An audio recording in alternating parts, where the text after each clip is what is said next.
Okay, so let's make a pickup that place. I'm going to get rid of this giant Godzilla cube. And and bobs up and down, and we can pick up. So I already made a blueprint off of here that's just looks like that. It's just a sphere that has a static mesh component.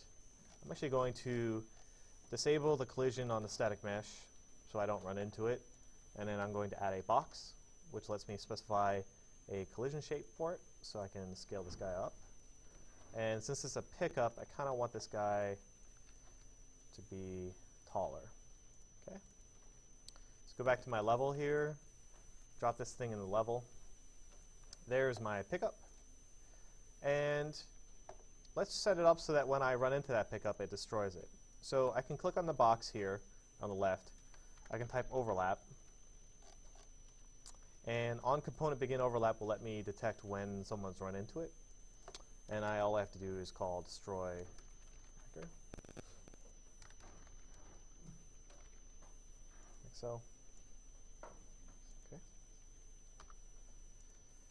Cool. So I should be able to run into that and the thing goes away. And we can even like create emitter.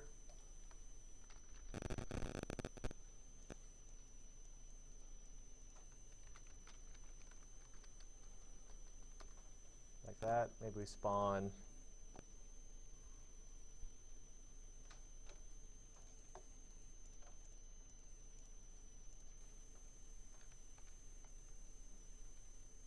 sparks. Yeah, okay.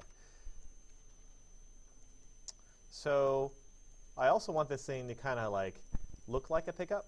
So currently the pickup just destroyed itself and it just kind of sits there.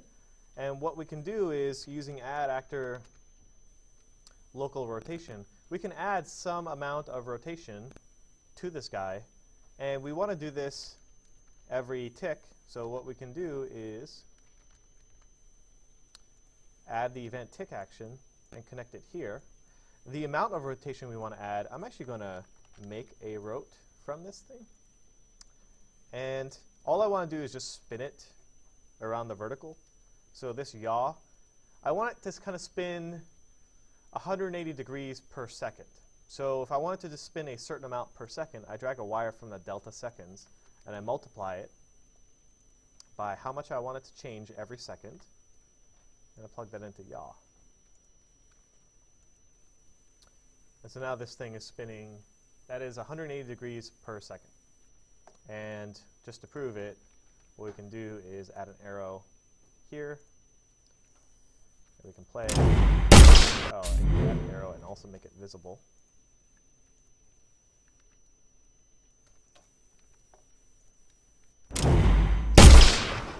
So you can see it takes 2 seconds to do, right? And if I wanted it to take only 1 second, I basically have it move 360 degrees per second. And now it's spinning every second. So this is important that you have that control because you want to hook into the delta time so you can control exactly how fast it spins. Maybe you have a boss that you know how fast he wants to behave. If you do not use delta seconds, the rotation here, if I just plugged in like 30 here, how fast is that? Or like 2. How many rotations per second is that? I don't know. I don't know what that value is. Yeah. What number should I type in here to make it rotate once per second? I don't know. There's no way you could tell me either. There is no such number because that number is dependent upon your processor. There you go. 360. Maybe I just want this thing to be 90. All right, so let's have this thing move up and down as well. I'm just missing the little box between delta seconds and make rotation. I tried, it doesn't The multiply? multiply.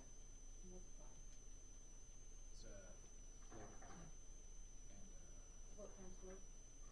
Yeah, you can type the asterisk to like get the multiply action. It should be float times integer. You can use float by float as well. Either one is fine. They do the same thing essentially.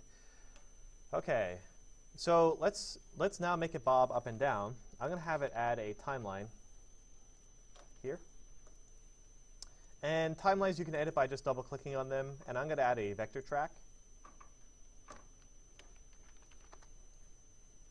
And I'm going to hide these curves here. This is 4.6, so you might see squares instead. They change this so that you can hide the non-relevant ones. And I kind of want this to play over, let's say 3 seconds to bob up and down. It's going to loop automatically.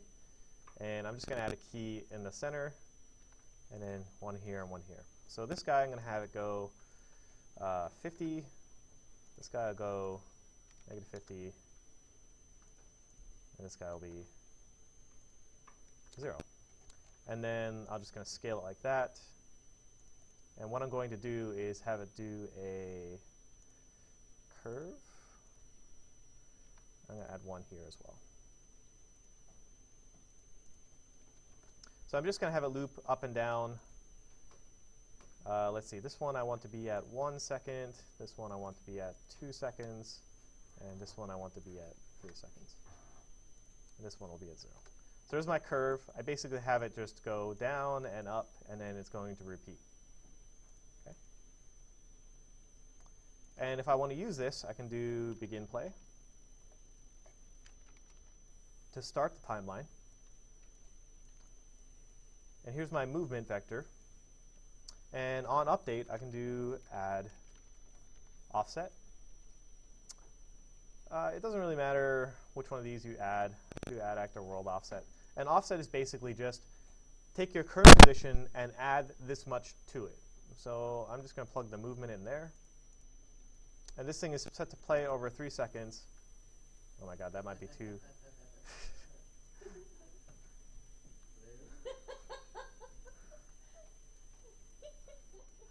I think I'm not moving it the same amount up as I am moving it the same amount down.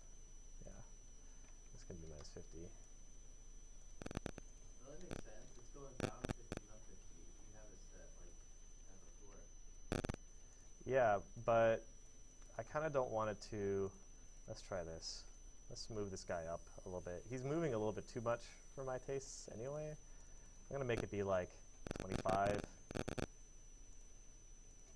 25 here. Negative 25. Oh, right. Now it's going to flip forever.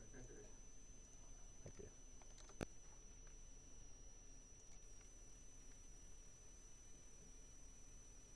For some years that still seem high and low. -5.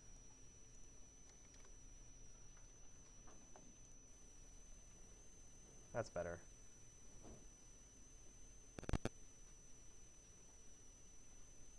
And I can still run over and pick it up. Yay. What